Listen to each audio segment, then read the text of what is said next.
Everyone says cold calling is dead, so I called 716 contractors by myself for my marketing agency to find out. And by the end, I closed 5 clients. Now this video is not going to be a dopamine hit, so if you're just looking for some quick dopamine, then you can click off. But if you actually want to grow your agency and you want to book meetings and be able to close them, then this video is for you. I went through the entire process A to Z, and I even show a live cold call of me booking a meeting. So make sure to stick through the entire thing if you want to see the process A to Z. Let's get into it. So here are some of the numbers. Now, I made 716 cold calls. Now, this was in the span of a little just under 2 months, right? 716 cold calls, 375 conversations with business owners, 44 meetings booked, 23 meetings taken, 21 pitched, and 5 clients closed. Okay, 716 cold calls, 5 clients closed, over $27,000 collected. Now, as you can see here, these were a whole bunch of meetings that I was taking during that time, so my calendar was absolutely jam-packed, and I use Fathom for all my note-taking. Keep in mind, if you don't already record your calls, make sure you record all of your Zoom calls. But let's get into it. 716 numbers called. Now, I called all the numbers off of Google Maps in my local area, and at the time, I did all of this manually. But if I knew this at the time, I would have been able to do 100 plus dials in a day, no problem. Very simple, and I would have saved a lot of time. So if you use Outscraper and you scrape leads from Google Maps only in your local area, okay? This is very important. When you're just starting out, you only want to be doing this in your local area, and I'll explain why in a second.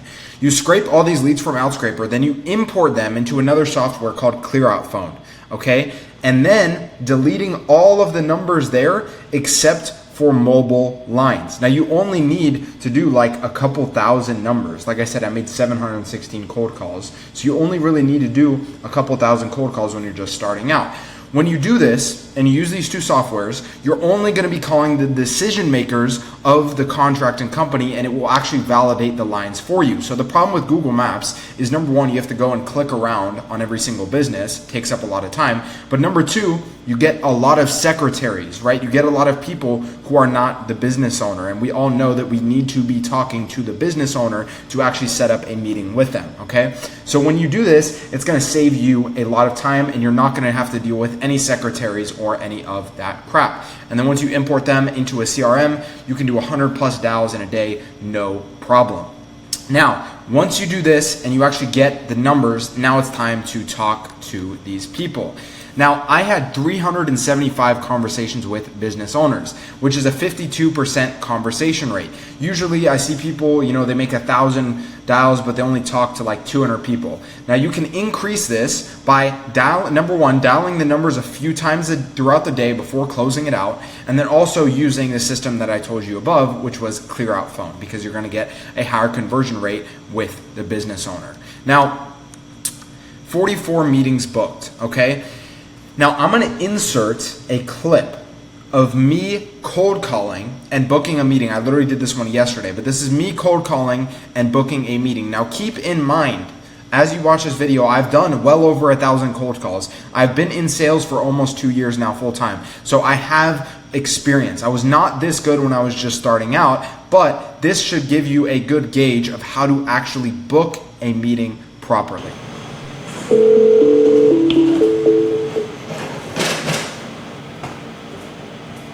Hello? Yeah, Guillermo? Yeah. Yeah, what's up, man? I don't know if you heard my message, but this is Brett. I'm actually here in Mission Valley, just right here in San Diego. Can you hear me? Yeah, can you hear me? Yes. Oh, okay, cool. Yeah, I was just calling because we were actually working with some other guys in the area, and we have them booked out for the rest of the summer. So I was just calling to see if you could potentially take on some extra work as well. Okay. What kind of marketing you guys do? What was that? What kind of marketing you do? Yeah, man. So like I said, I'm actually based here in Mission Hills or Mission Valley. But essentially, we what type of work do you do exactly? I'm a general contractor. We do remodeling, kitchen, bathrooms. Okay, cool. So because I see your name, I know is restorations, but you don't only do restorations. You kind of do everything across the board. Yeah, we do restoration, but like 90% of the work is kitchens and bathrooms. Okay, cool. I got you. Yeah, man. Essentially, what we do is we show your business to people. I mean, for you, it would be in the San Diego area, and then we qualify them and actually book them onto your calendar for you. That's essentially what we do at a very high level. But I mean, how are you currently getting in most of your projects? Is it just word of mouth? Word of mouth and do some marketing. Okay. Facebook advertising. Oh, nice. Meta ads. How is that going? I know a lot of guys do the meta ads and stuff. It's starting to pick up. It's kind of slow the last month. Okay. Are you doing those yourself, like the videos, or? No, I have a marketing agency doing that. Oh, really? Okay. Are they based in San Diego, or? No, they're not. Okay. I mean, how is that working right now? Are you getting estimates and stuff from that, or? I'm getting calls, and about half of them are people just trying to sell me stuff. Oh, they're doing calls? No, I'm getting just calls. They don't schedule nothing for me. Oh, okay. So yeah, they're just like marketing for calls, I guess, instead of people who are booking into your calendar. Exactly. Okay. And then you said you're doing that on Meta right now, on Facebook, and then what else are you doing? Start doing some TikTok videos, and just basically that's it. Meta is Facebook and Instagram, I think. Mm-hmm. Okay. And I mean, how many crews do you have? Is it just you, or do you have a team? Got a couple crews. Oh, okay. How many? Like 2? I have 2, and I could potentially have more. Okay. Right now it's slow, so right now I'm running 2. Okay. How long has it been slow for? It's been slow since last year, since October, November, and started slowing down. Mm-hmm. With the war, with the gas prices and stuff right there. Yeah. Yeah, no, for sure. I mean, have you changed anything on the advertising side since it's been slow, or? No. Okay. How long? We did have the website redone, but other than that, I haven't changed. Okay, you had the website redone? Right. So are you doing anything besides the Meta and the Instagram ads? No, not really. Because the reason I ask is because I'm actually looking at your Facebook right now. Okay. It says that you guys aren't currently running any ads. I don't know if I'm looking at the wrong one. It's right? Yeah. Yeah. It says this page is currently not running ads. Interesting. I'm not sure. But so I mean, you said you have 2 crews right now. It's kind of slow. I mean, how many projects have you guys been doing, like on a monthly basis, I guess, so far? Well, then some are bathrooms and some are kitchens, so some are roofing jobs. So it depends on what's going on. Yeah. But I mean, generally, are you guys doing like 1 job a month or 2 jobs? Like, let's say last month, for example, in July, how many jobs are you guys doing?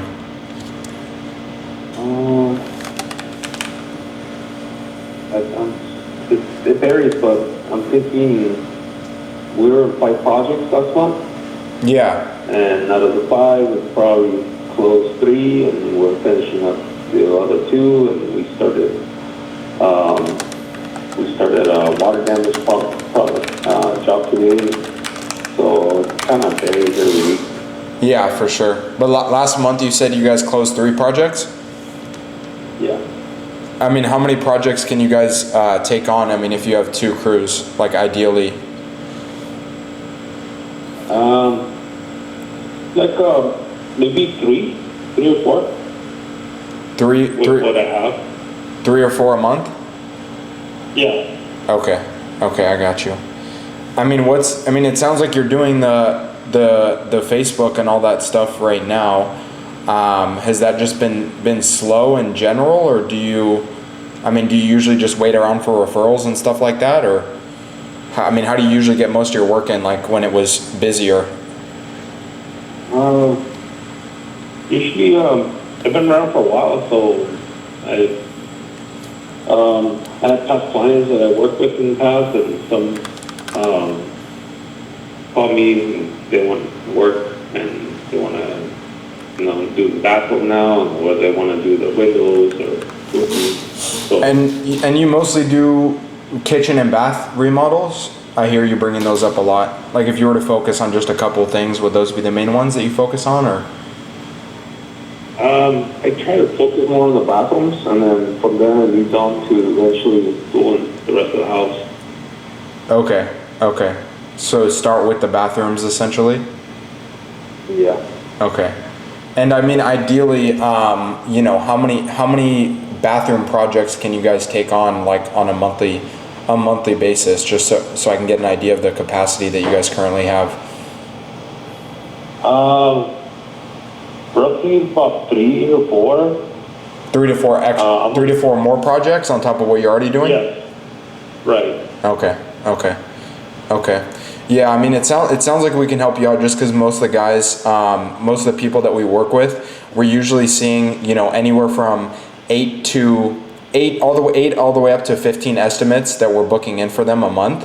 And then, from there, it really just depends on, how many you guys can close, etc. But like I said, essentially we book them in, we qualify them and book them into your calendar for you. So I'm gonna put together like a custom plan for you guys, how we'd actually get you guys more jobs specifically. But if you'd like, I can do a quick Zoom meeting tomorrow. Tomorrow I can do like 9 a.m. or I can do 4 p.m. I don't know what would work better for you. I'm gonna be busy in the morning, so I'm gonna say the 4 p.m. Okay. And then just because I'm gonna be on my computer as well, like with my camera on, will you be able to be at a computer at that time? No, I'm gonna be just getting probably getting home. Oh, okay. I can do 5. Just if you can be at a computer at that time, I can do 5. Just because I don't want to take it while you're driving or something like that. Okay. Let me go book you in real quick. So I'm gonna send you over a video. I know you probably have some questions. You're probably a little bit skeptical. So I'm gonna send you real quick a link, basically to a page that has a video that shows our reviews, kind of just a little bit about our business and our process specifically. And then you can see our reviews on Google. You can see that we're local, etc. So give me 1 second here. You said 5 p.m.? Yes. Okay. And the company that you're working with right now, you said they're not local. I'm just curious, where are they based out of? I have no idea. A 429 number? A what? A 209? No, 429 or something like that. Oh shit. Like area code? Yeah. Yeah, I just moved to San Diego. I think they're scattered all over the place because they get different area codes when they call. Oh, okay. Yeah, I just moved to San Diego about a year ago, but I have clients kind of all over California that we're partnering up with. Oh, okay. So, did you see that link that I just texted you? Yeah. Okay. So if you can just go ahead and click on that link, just make sure it loads. I know sometimes it doesn't load. Like I said, that's like a short video that just kind of walks you through what we do. You can see our reviews on that page. I don't know if it loaded there. You see it there? Yeah. Yeah. Okay. Cool. Yeah, I know we've been talking for a bit. I'm excited to show you kind of what we do. Like I said, I just need to know a little bit more about your company. I'm going to do some research on your business specifically, and that way I'll have some ideas on how we can help you guys specifically get more of those kitchen and bathroom remodels. I know we both have to run, so we can talk about it tomorrow. All right, man. Sounds good. Thank you. All right, man. I'll see you tomorrow. Take care. Okay, now that you've watched that, you can kind of see how I'm doing it, how I'm booking the meetings, right? Now, this back then, I only booked in 11%. If I did it now again, I'm booking in way more of these people. But how did I book the meetings? Well, most importantly is the tonality and the script, right? More importantly than any script that you're going to read, you need to be confident, right? You see in that call, I was very confident. I was very quick to the point. You need to communicate that you can actually help their business, that you're local to them, that you know what you're doing, and you're not just a random telemarketer, because these guys get thousands of calls from all around the world. They don't have time to deal with your crap. If you see in that video, I mentioned multiple times, I work with other people, I have reviews, I'm in the area, and I can really help your business. And so here's an opening. I've tried thousands of openings, not thousands, but I've tried a lot of openings, and this is what I've had the most success with. Hey, John, it's Brett. Now, listen how I say this. Hey, John, it's Brett. Yeah, I'm actually working with some other guys in your area. I actually have some of them booked out for the rest of the summer. So I was just calling to see if we could potentially get you some extra work as well. That's it.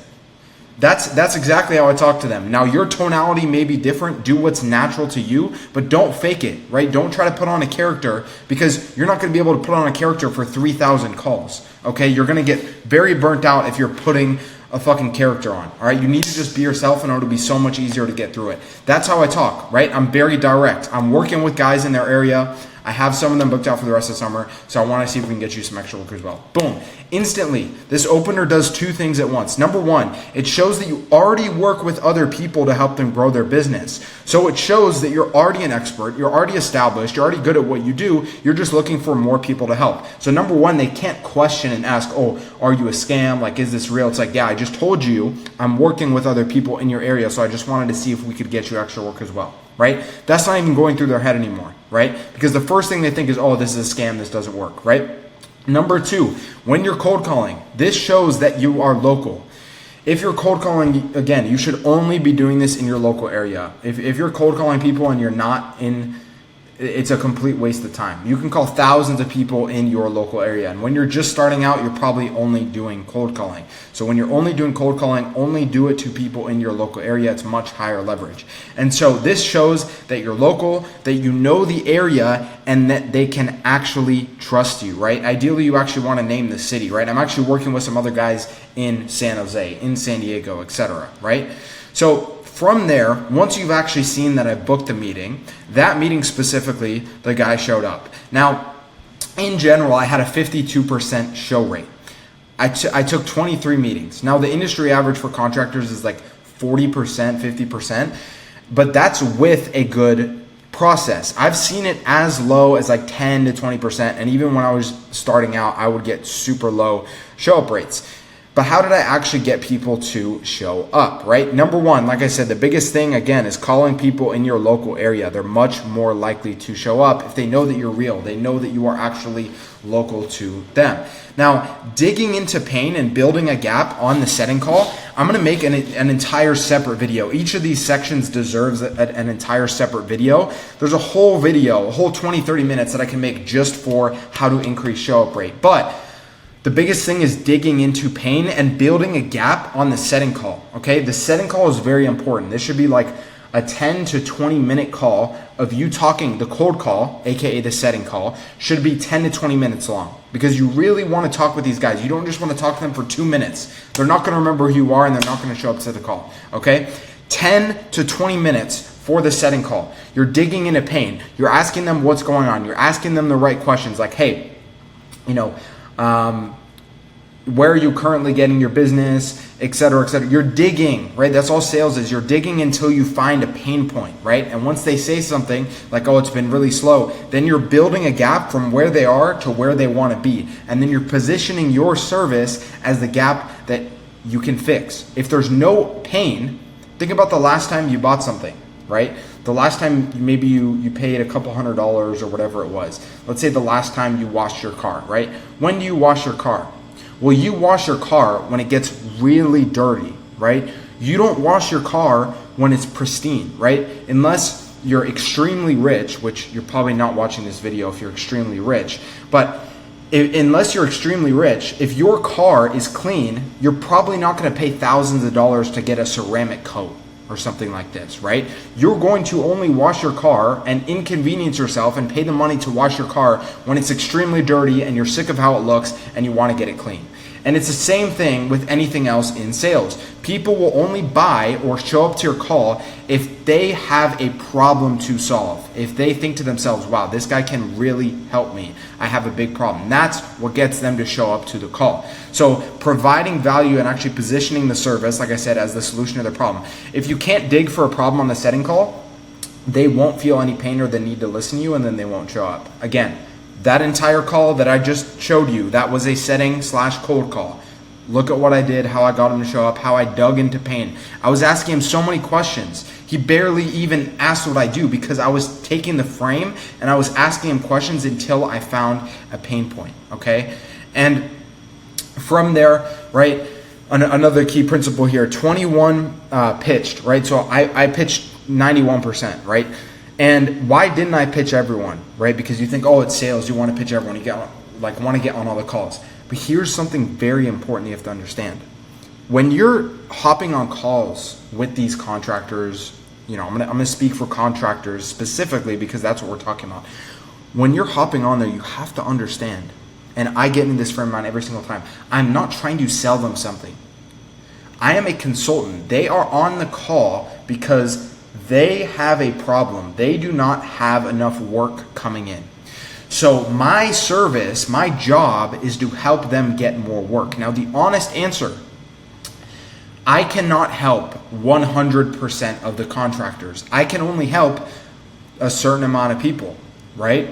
That's what the setting call is for. You're qualifying them. Once they're on the call, sometimes there are people who are not a good fit, who don't have the budget, etc. So I didn't pitch everyone because some of them I stopped the call 5 minutes in. I'm like, dude, like, we can't help you. Like, you already have a bunch of estimates, or, you know, this guy is a wrong fit, etc. So just go into the call with the frame that you are helping them solve their problem and you are seeing if they meet the criteria to work with you. You are the one who is above them on the call. You are the reason why, you know, you are there to help them and get more work in. So keep that in mind. You are not there to sell them.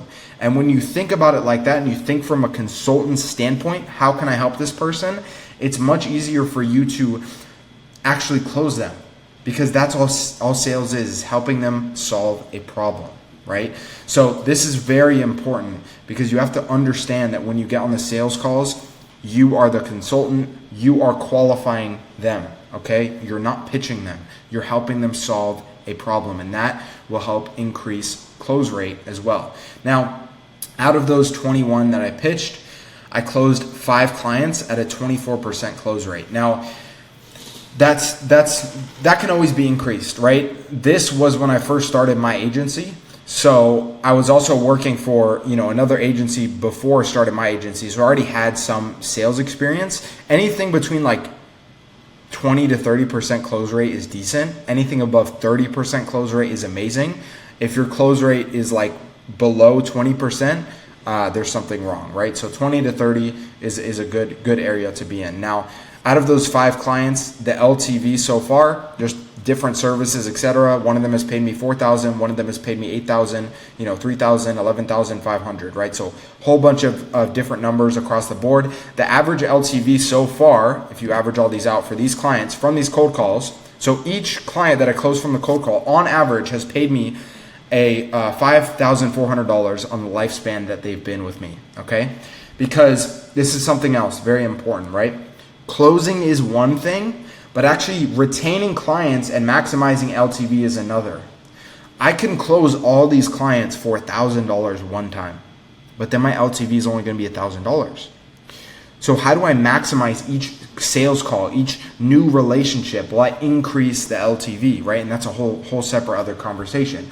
but I'm making sure that I'm getting the most out of these people by keeping the relationship good and actually providing them with a good service, right? And the close is really just laying out the plan and asking for the business. And as you can see here, I just put an email screenshot of a whole bunch of payments from my system because, you know, there's a lot of BS people here on social media. Now, I know there was a lot in that video, but if there's one thing I want you to take away from it, it's the setting call. Listen to how direct and confident and straight to the point I was. I am the solution to his problem, and I made sure that I asked him the right questions to uncover his problem and then position my service as the solution to his problem. And that's what ultimately got him to show up to the sales call. So what I want you to do is make 1,000 calls. Go out there, make 1,000 calls. I guarantee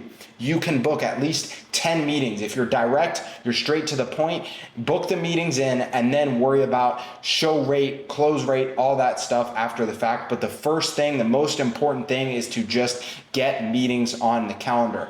I'm going to be posting a lot more videos just like this to help agency owners who are trying to grow and trying to scale as well. So if this video helped you out, make sure to subscribe and leave a like. If you have any questions, drop them in the comments or DM me on Instagram and I'll see what we can do for you. I'll see what I can do for you. Take care.